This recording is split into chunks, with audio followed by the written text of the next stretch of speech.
بسم اللہ الرحمن الرحیم۔ شعبہ نے حکم سے بیان کیا، انہوں نے ابن ابی لیلہ سے، انہوں نے برا بن عازب رضی اللہ تعالیٰ عنہ سے، انہوں نے کہا کہ نبی کریم صلی اللہ علیہ وسلم کے رکوع، سجدہ، رکوع سے اٹھاتے وقت اور دونوں سجدوں کے درمیان کا بیٹھنا تقریباً برابر ہوتا تھا۔ صحیح بخاری حدیث نمبر 801۔ حماد بن زید نے بیان کیا، انہوں نے ایوب سختیانی سے، انہوں نے ابو قلابہ سے کہ مالک بن حویرث رضی اللہ تعالی عنہ ہمیں نماز پڑھ کر دکھلاتے کہ نبی کریم صلی اللہ علیہ وسلم کس طرح نماز پڑھتے، اور یہ نماز کا وقت نہیں تھا، چنانچہ آپ ایک مرتبہ کھڑے ہوئے اور پوری طرح کھڑے رہے، پھر جب رکوع کیا اور پوری طمانینت کے ساتھ سر اٹھایا تب بھی تھوڑے دیر سیدھے کھڑے رہے۔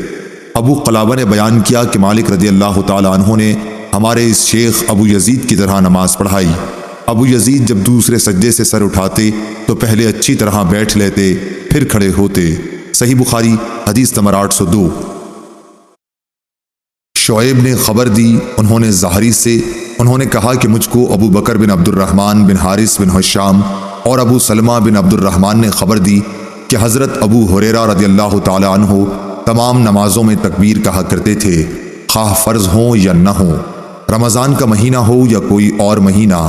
چنانچہ جب آپ نماز کے لیے کھڑے ہوتے تو تکبیر کہتے، رکوع میں جاتے تو تکبیر کہتے، پھر سمع اللہ لمن حمدہ کہتے، اور اس کے بعد ربنا ولک الحمد سجدے سے پہلے، پھر جب سجدے کے لیے جھکتے تو اللہ اکبر کہتے، پھر سجدے سے سر اٹھاتے تو اللہ اکبر کہتے، پھر دوسرا سجدہ کرتے وقت اللہ اکبر کہتے، اسی طرح سجدے سے سر اٹھاتے تو اللہ اکبر کہتے۔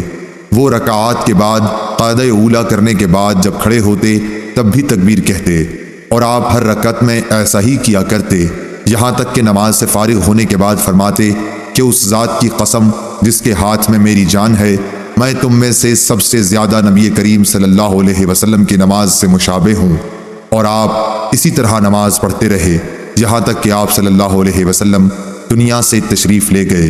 صحیح بخاری حدیث نمبر 803۔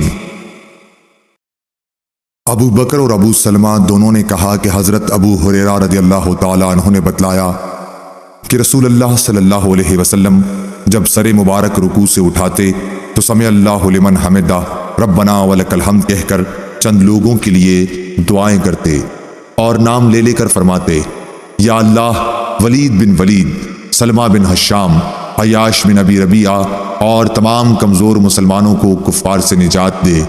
اے اللہ قبیلہ مضر کے لوگوں کو سختی کے ساتھ کچل دے اور ان پر ایسا قحط مسلط کر جیسا یوسف علیہ السلام کے زمانے میں آیا تھا۔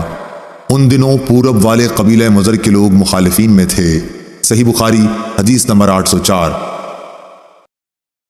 علی بن عبداللہ مدینی نے بیان کیا، کہا کہ ہم سے سفیان بن عینہ نے بار بار زہری سے یہ بیان کیا کہ انہوں نے کہا کہ میں نے انس بن مالک رحمۃ اللہ علیہ کو یہ کہتے ہوئے سنا کہ رسول اللہ صلی اللہ علیہ وسلم گھوڑے سے زمین پر گر گئے۔ سفیان نے اکثر بجائے ان فرس کے من فرس کہا۔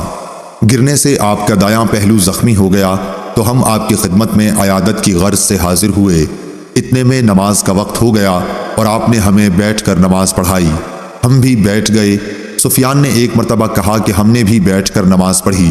جب آپ نماز سے فارغ ہو گئے تو فرمایا کہ امام اس لیے ہے کہ اس کی اقتدا کی جائے، اس لیے جب وہ تکبیر کہے تو تم بھی تکبیر کہو، جب رکوع کرے تو تم بھی رکوع کرو، جب سر اٹھائے تو تم بھی سر اٹھاؤ، اور جب وہ سمع اللہ لمن حمدہ کہے تو تم ربنا ولک الحمد کہو، اور جب سجدہ کرے تو تم بھی سجدہ کرو۔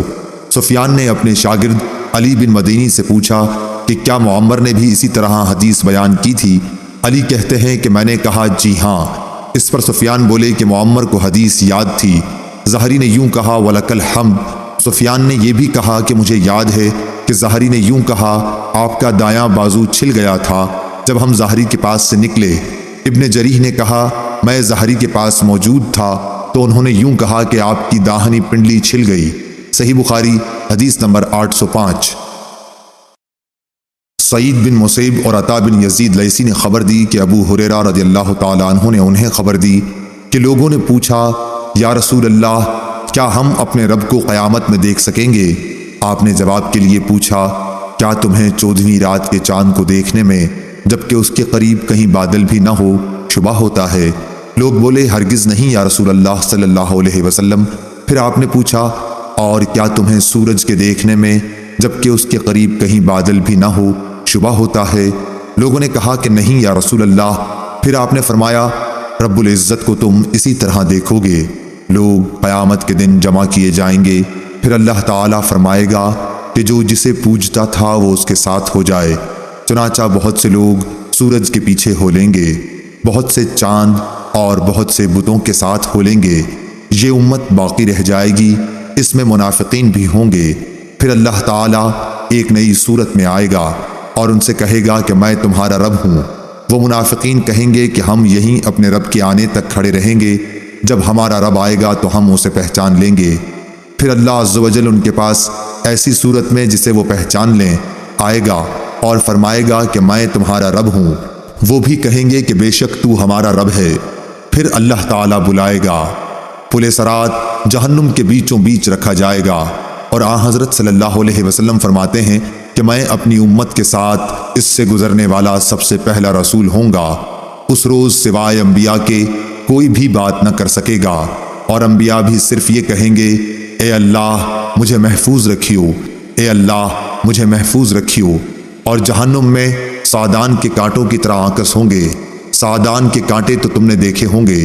صحابہ رضی اللہ تعالیٰ عنہ نے عرض کیا کہ ہاں۔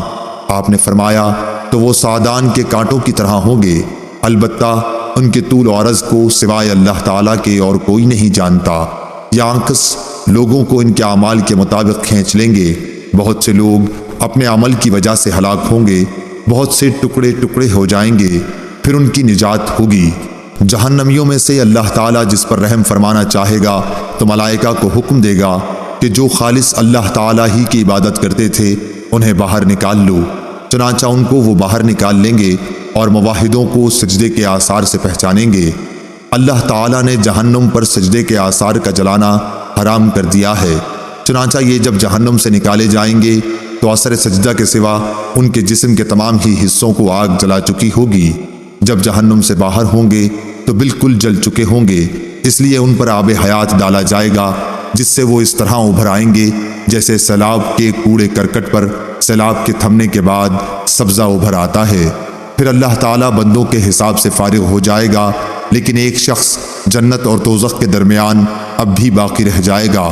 یہ جنت میں داخل ہونے والا آخری دوزخی شخص ہوگا۔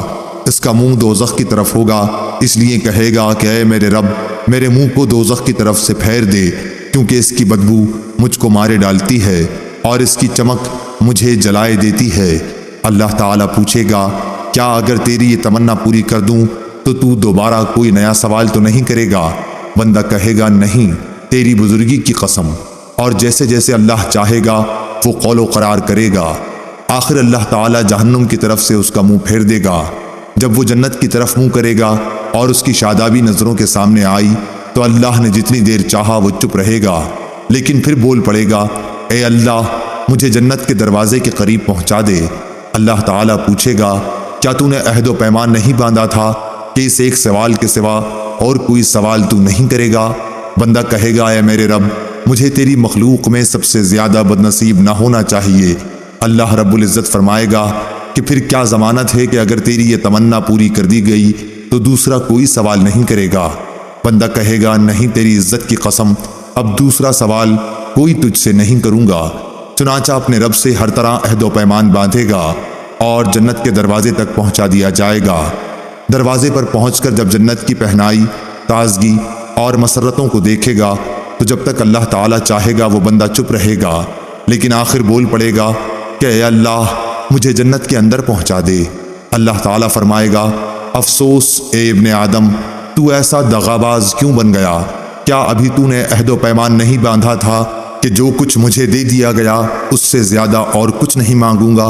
بندہ کہے گا، اے رب مجھے اپنی سب سے زیادہ بدنصیب مخلوق نہ بنا۔ اللہ پاک ہنس دے گا اور اسے جنت میں بھی داخلے کی اجازت عطا فرما دے گا، اور پھر فرمائے گا، مانگ، کیا ہے تیری تمنا؟ چنانچہ وہ اپنی تمنائیں اللہ تعالیٰ کے سامنے رکھے گا، اور جب تمام تمنائیں ختم ہو جائیں گی تو اللہ تعالیٰ فرمائے گا کہ فلاں چیز اور مانگو، فلاں چیز کا مزید سوال کرو، خود اللہ پاک ہی یاد دہانی کرائے گا، اور جب وہ تمام تمنائیں پوری ہو جائیں گی تو فرمائے گا کہ تمہیں یہ سب اور اتنی ہی اور دی گئیں۔ حضرت ابو سعید خدری رضی اللہ تعالیٰ عنہ نے حضرت ابو ہریرہ رضی اللہ تعالیٰ عنہ سے کہا کہ رسول اللہ صلی اللہ علیہ وسلم نے فرمایا کہ یہ اور اس سے 10 گنا اور زیادہ تمہیں دی گئیں۔ اس پر حضرت ابو ہریرہ رضی اللہ تعالیٰ عنہ نے فرمایا کہ رسول اللہ صلی اللہ علیہ وسلم کی یہی بات صرف مجھے یاد ہے کہ تمہیں یہ تمنائیں اور اتنی ہی اور دی گئیں، لیکن حضرت ابو سعید رضی اللہ تعالیٰ عنہ نے فرمایا کہ میں نے آپ کو یہ کہتے سنا تھا کہ یہ اور اس کی 10 گنا تمنائیں تجھ کو دی گئیں۔ صحیح بخاری حدیث نمبر 806۔ یحییٰ بن بکیر نے بیان کیا، کہا کہ مجھ سے بکر بن موزر نے عفر بن ربیعہ سے بیان کیا، انہوں نے عبد الرحمن بن حرمز سے، انہوں نے عبداللہ بن مالک بن بحینے سے کہ نبی کریم صلی اللہ علیہ وسلم جب نماز پڑھتے تو سجدے میں اپنے دونوں بازوؤں کو اس قدر پھیلا دیتے کہ بغل کی سفیدی ظاہر ہو جاتی تھی۔ لیث بن سعد نے بیان کیا کہ مجھ سے جعفر بن ربیعہ نے اسی طرح حدیث بیان کی۔ صحیح بخاری حدیث نمبر 807۔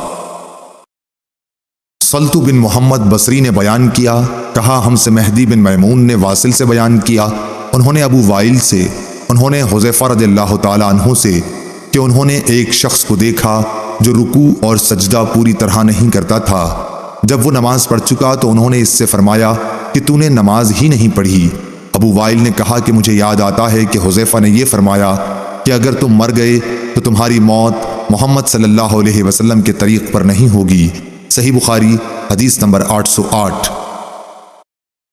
سفیان سوری نے عمرو بن دینار سے بیان کیا، انہوں نے طاؤس سے، انہوں نے حضرت ابن عباس رضی اللہ تعالیٰ عنہ سے، آپ نے بتلایا کہ نبی کریم صلی اللہ علیہ وسلم کو 7 اعضاء پر سجدے کا حکم دیا گیا تھا، اس طرح کہ نہ بالوں کو آپ سمیٹتے نہ کپڑے کو۔ وہ 7 اعضاء یہ ہیں: پیشانی، مئے ناک، دونوں ہاتھ، دونوں گھٹنے اور دونوں پاؤں۔ صحیح بخاری حدیث نمبر 809۔ مسلم بن ابراہیم نے بیان کیا، انہوں نے کہا ہم سے شعبہ نے، انہوں نے عمرو سے، انہوں نے طاؤس سے، انہوں نے حضرت ابن عباس رضی اللہ تعالیٰ عنہ سے، انہوں نے نبی کریم صلی اللہ علیہ وسلم سے کہ آپ نے فرمایا کہ ہمیں 7 اعضاء پر اس طرح سجدے کا حکم ہوا ہے کہ ہم نہ بال سمیٹیں نہ کپڑے۔ صحیح بخاری حدیث نمبر 810۔